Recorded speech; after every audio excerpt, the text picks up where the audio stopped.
Such a big deal. Right? Hey guys, welcome to my Facebook page. I'm Aggie K, Wealth Therapist, and we're doing a really fun Friday. Everybody needs a laugh this week, I feel like. It's been, always, every week, every day. But it's been a rough week for a lot of folks with all the retrograding, Mercury, astrology, crazy things, besides just the regular human existence stuff. It seems to have been weighing on people. I have Bryan Hatt with me today, professional touring stand-up comic, joining me to talk about rejection. Isn't that uplifting? Doesn't that already get you guys excited to laugh your heads off about rejection? Welcome, Bryan. Oh, welcome. Thank you for having me. Yeah, thank you so much for joining us. So tell us a little bit about you and just, how you got started in stand-up maybe and your relationship to rejection and how that relationship is going. Okay. Well, I've been doing comedy now almost 20 years. Sort of started with rejection, to be perfectly honest. I am an actor as well as a comedian. And, when you're acting, you have a lot of time on your hands between auditions where you're just kind of left idle. And my friend encouraged me to try stand up, which I'd always talked about. And I found that it really gave me a chance to be more hands on with my career, which I couldn't do as much with acting. So that was good. It kind of rejection, in a sense, led me into doing something else that I was very excited to do. And I've been doing that ever since and having a great time with it. And my relationship with rejection is like, it's almost like my girl on the side, for the lack of a better term. Your side chick. Yeah. I spend a lot of time with rejection. Do you know what I mean? Like, it's a necessary evil in my career. Do you know what I mean? That it's feedback to me. That I'm being rejected on almost a second to second basis sometimes in comedy. This is where I get my notes from. That I rely on rejection to steer me back in the right direction. Do you know what I mean? That Right. it's cool for me. I love that living in that second to, I don't love living in the second to second rejection. Ever been to the flop sweats? It's not comfortable. No, but it's like the best container to learn. It's like, right, you have to learn to ride that bike somehow. So what was your approach to, or how did you feel about the rejection, let's say at the beginning when it first started, as opposed to now where you see that as a necessary evil to your profession? And entrepreneurs, this is for you, right?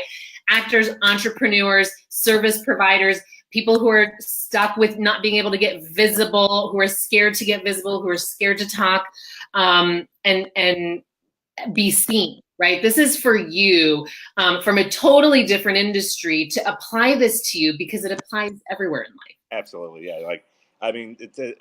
To try and avoid rejection or failure is a perfectly imperfect way to fail. Do you know what I mean? Like, it's so scary that at first, obviously, it hurts. You take it personal. It's you imagine it's the whole world rejecting you at once. But the more you do it, the easier it gets. Frankly, you grow a thick skin.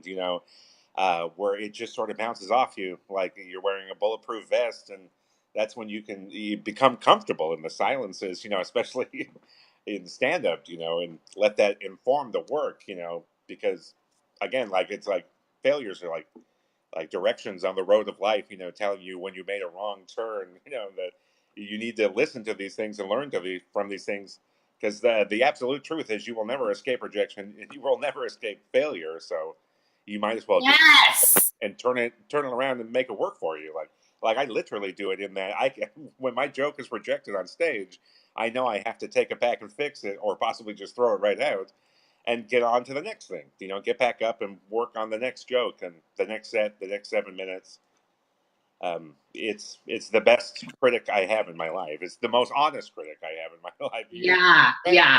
But your friends will always be friends for the most part and say something nice, pat you on the back. But nothing's more honest than the rejection. Than an audience, right? Than the rejection. Yeah, I love that so much because it does train you to have a thick skin about certain things.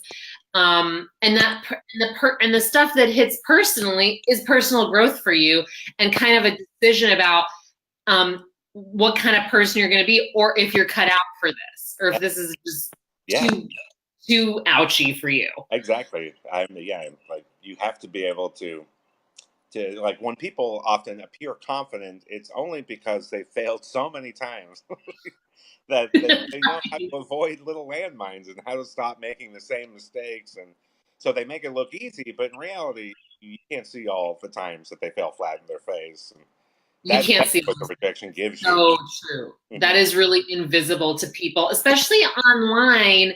You don't, people present a certain thing and you haven't seen, like for in my industry, it'll look like, um, people will launch things and they might not take off. They might not fill the program. They might not make the sales that they hope to make. Something might fall flat. It wasn't in alignment. People didn't jump on the offer. And they have to keep going Hmm. and keep offering other stuff. And it's happened to me and it's happened to 6, 7 figure people. And it's the same thing, probably, I'm guessing, in your industry that you didn't see the 20 years of terrible jokes that didn't work in that Netflix special type of Yeah, thing. absolutely. Yeah, all the jokes they threw out, before they collected enough time to make one 30-minute special on Netflix. Yeah, it would probably boggle most people's minds. Yeah. Like how many things I throw out, like for every for every one joke that makes it into my act, there's probably seven that don't. you know Right. it's like baseball. You can make the Hall of Fame and still fail 7 times out of 10. Right. Oh, And that's a that's really good life. analogy. I love that. Hmm. That's why baseball is such a beautiful, fair sport. it gives Yeah. it gives you a chance. It does get so, yeah. So that's about keeping, I like that perspective too. Like keeping giving yourself a chance. So what do you do? Like for you, what was your experience that kept you going? Were you just somebody who's like immediately took it, like you took it to heart a little bit, but you kept going? I'm imagining there was some low points where you were like, do I keep going? And what's the point? I think a support system is a great thing to have. I was lucky enough when I was an amateur comedian taking my lumps and such that I had a good, a small but good group of guys around me that were going through the exact same thing. And not only are they nice to have when you have a bad set, but they're also teaching you in the same way because you're watching them go through the same thing. So it gives you a chance to watch yourself from a different point of view, and you can actually learn things without having to bomb or without having to make mistakes because somebody's making them for you. Right. Uh, that's That's a really good point. So there's a couple different things, right? You don't just become a person who's totally open to rejection all the time overnight. I'm sure there's like 1 in a million people who just don't care, who are missing that like DNA thing that they just don't care. It's just not in there. But for most people, it's a practice. It's an art to like become okay with that. Absolutely, yeah. That's the best advice I can give anyone, especially in the entertainment industry, is just don't stop doing it. That the only way to get better is to continue to fail and then continue to learn, and eventually you'll gain that momentum, and you'll find yourself not bombing as much, and things are working easier, and things are just coming naturally to you because they second nature because you put in the work, you've done the time. Right. Right. So the advice is like go bomb. Like Yeah, go bomb. Go with the intention to bomb. don't wallow in your failures. That's the worst thing you can do is waste time crying over spilled milk. You know what I mean? Right. Yeah, Right. Just keep going out there. Just keep bombing. Just keep putting yeah, out offers. Just see what exactly. sticks. You are getting information, you're getting feedback all the time about what people are into and what they're not into. And I think, there's kind of like a balance between what really makes you happy in your work, Mm. and what is interesting to you and what you find fun in that evolution, and this balance between what the audience is telling you as some kind of reflection or some kind of mirror. Yes, absolutely. Like you can't be ignorant of the criticism that you're getting. Do you know what I mean? Like you can't just go, Yeah. "You're all idiots," and just you have to try and take a look at what went wrong, and honestly and earnestly decide where the mistakes were and how you can correct them. And then there will be days too where you get criticism. You're just like, thanks, but no thanks. Do you know what I mean? Like, Yeah, yeah. I I, was just really feeling that, and I don't care what you think. it's like opinions. They're like opinions. Everybody's got one. Yeah, You have yeah. to discern which ones work for you and which ones don't. Can you share with us one of your worst bombs, one of your worst rejection stories? Uh, well, one of my worst bombs and sort of learning experiences is I was sort of a younger comic, kind of coming up. I had just become like a middle, which is kind of like the youngest guy on the show. And I was starting to do these nicer gigs and corporate things, and there everything was going pretty well. And I maybe got too far ahead of myself and just kind of showed up to a show like I was going to do it, sleeping, just like not really thinking much about where I was going or what I was doing, just feeling on top of the world. And then found myself in a position in front of about 500 people who all paid about $50 a plate to be at this dinner. And I was standing there in ripped jeans and a hoodie with a hole in my shirt. And it was Remembrance Day. And needless to say, they didn't like to look at me. And No, I paid they weren't for it. feeling No. But I tried to be a professional and do my time. But I went down in flames hard. And from that experience, I have never made that mistake again. Where I always now know, where I'm going, what I'm doing, who I'm playing for. Yeah, Because like I was given all sorts of time and information to avoid these mistakes, and I didn't learn from my lessons. I ignored the teachings I had learned through right. rejection and failure. And Right. You gotta screw up, right? You gotta screw up. You gotta fail. You gotta have that experience to be like.